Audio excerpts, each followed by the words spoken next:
Hi, this is Gary with MACMOST.com. Let's take a look at the Zoom accessibility feature on your Mac. One of the oldest accessibility features on your Mac is the screen zoom function. It's something that can help you if you have a vision disability, but really just about anybody who uses a Mac can benefit from this. What it does is it will magnify a portion of the screen so you can read text that's too small or perhaps work with pixels in a graphics app. The way to turn this on is to go into System Settings and then Accessibility. You'll find Zoom here in the list. Go into that and then you have to enable it with this switch here. Once you enable it, it doesn't turn it on right away. Instead, it enables the keyboard shortcut Option Command 8 for you to turn it on. So I'll use that right now and you'll see it in action. What you get is this rectangle here that acts as a magnifying glass for what's under the pointer. You can move the pointer around as normal and you can see in the rectangle a magnified version of what's on the screen.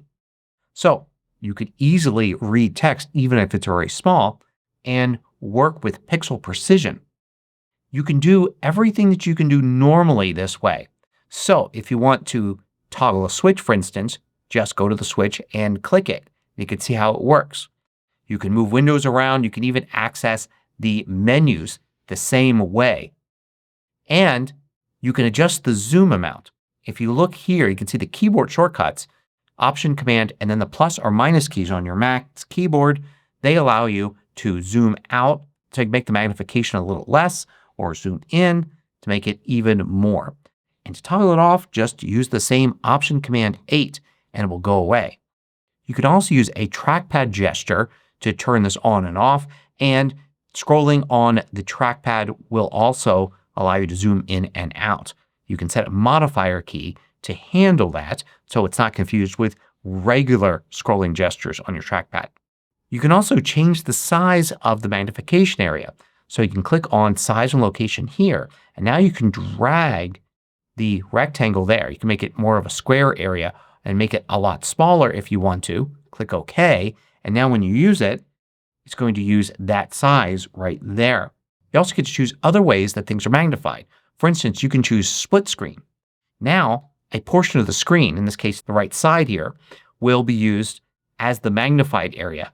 And the left portion of the screen will scroll back and forth depending upon where the pointer is, and you can work with things normally there. So you can work with items on the screen kind of normally while you still see a magnified portion.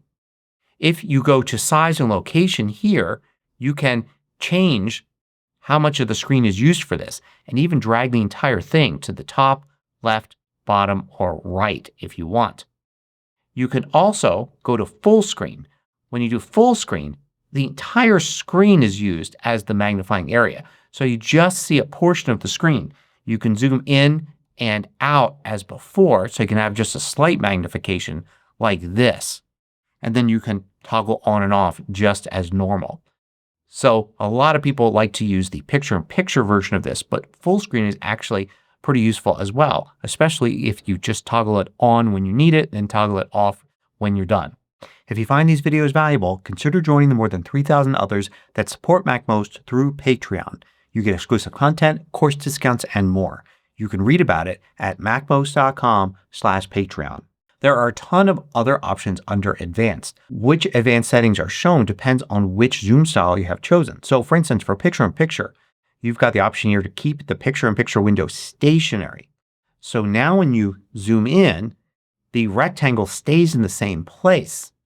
So that brings into play this button again where you can move the area here and change its size. So you can turn a portion of your screen into the magnified viewer there. I'll click OK and I'll turn zoom on and you can see I can interact with the rest of the screen normally. My pointer just works just like it did before, but I have this zoomed version of what's under my pointer at the top right there. There are lots of other options as well. For instance, you can control how the zoomed area changes as you move the pointer around here. You can have zoom be on when you start up your Mac. If you're trying to read text with this, then you probably want smooth images turned on. But if you're trying to work with graphics, you may want to have it turned off to clearly see the individual pixels. There's an option if you scroll down here to toggle zoom on and off as long as modifier keys are held down. So the defaults are Control and Option. So if you turn this on, you can just use Control and Option to bring up your current zoom options and then just release Control and Option and it goes away. That's handy if you don't really use it very often. You just need to occasionally be able to read a small word or click on an exact spot.